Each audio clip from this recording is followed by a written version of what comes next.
Bienvenue dans cette nouvelle capsule vidéo sur la CFAO. Ça y est, vous venez de franchir le pas. Vous avez acquis votre première ou deuxième caméra d'empreinte optique. Le commercial vous a expliqué quel était le chemin de scannage idéal. Et puis, face à votre patient, vous êtes perdu, vous ne savez pas comment faire.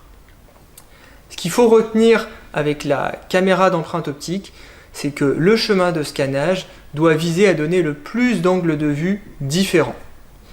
Et d'ailleurs, on remarque si on observe les empreintes réalisées avec les caméras que souvent, les zones proximales présentent des incertitudes, des zones où le scannage n'a pas été bon, où il manque de l'information.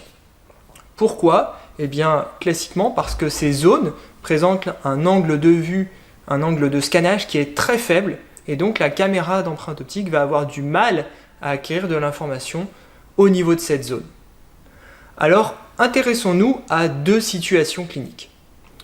Vous souhaitez réaliser une empreinte donc sur une 35 ici, donc une empreinte sectorielle pour une couronne. Eh bien, on peut distinguer deux zones. Premièrement, la zone dentée et la zone édentée. Alors, classiquement, la zone dentée sera facile à acquérir.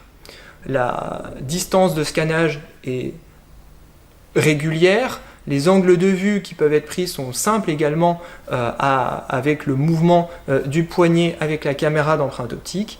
Et puis, la zone édentée est, elle, beaucoup plus complexe. Il y a une différence de distance entre la zone à observer, la zone à scanner et la caméra, mais également, les prises de vue sont beaucoup plus étroites puisque la crête édentée est bien plus fine.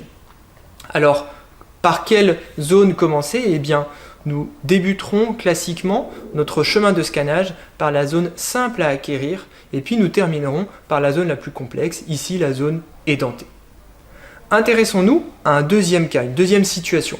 Ici, vous devez enregistrer une empreinte complète au maxillaire. Alors, on peut distinguer différentes zones.